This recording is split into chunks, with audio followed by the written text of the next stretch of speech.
Today, almost the entire world is suffering from the economic crisis.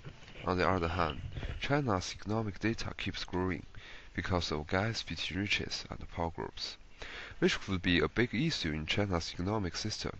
However, China's issue is unique because in the long history, China has gone through solo control of the kings, supervision of the government, and China's unique socialism, which contributes to the problem. The reason of the issue could be back to China's old society.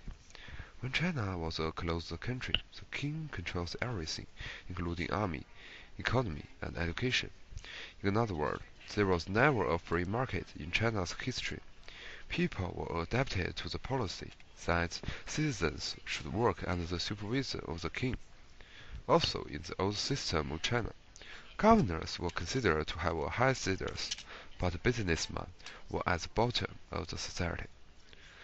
This situation has lasted for 5,000 years until the new China has been established. In the year of 1949, the Communist Party ended 30 years civil war and founded People's Republic of China.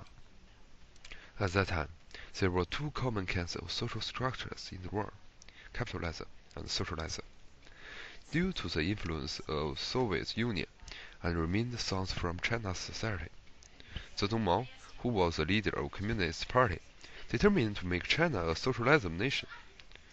Socialism also means that the government owns everything and allocates profits to citizens. On the other hand, because of impacts of the Civil War, the socialism is not easy to accomplish. From then, China's new age started. According to China's history, the People's Republic of China, in the year of 1976, Deng Xiaoping stressed China's reform and opening to improve the life conditions of Chinese population and to strengthen China's economy. This could be seen as the most important event in China's history, which also determines the issue today.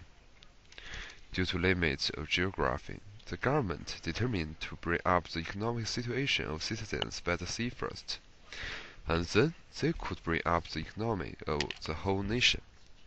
Thus, people who live by the ocean started to export goods to other countries, and they gained considerable profits from that. By taking advantage of light manufacturing, people live in the areas by the ocean becomes rich soon. On the other hand, those people who live in rural areas or inland of China were still poor. According to Poor People and Suicide in China, about 13% of China's population, about 203 million people, live on less than $1 a day. About 42% of China's population, about 593 million people, live on less than $2 a day.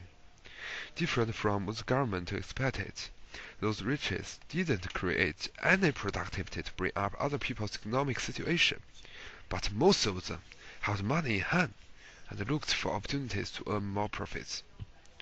Those riches deeply understood the demand theory, and they knew that no business won't bring them considerable profits from those poor people.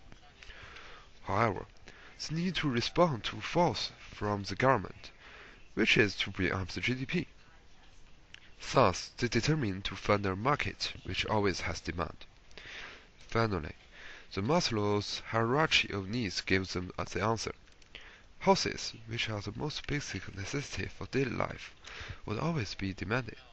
Such, those riches determined to build thousands of houses and raise the price.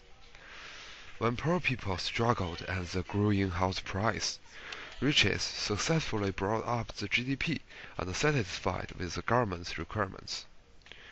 So GDP looks considerable, and China's economics seems to have a beautiful appearance. The inside productivity is still poor. The history couldn't be changed, which also means this issue couldn't be avoided. However, if the government could acknowledge the issue as soon as possible, it is still possible to be addressed. For more information, please read Dictionary of the Politics of China People's Republic of China, which could be found at Amazon.com or Retrolet.com. Thanks for your attention.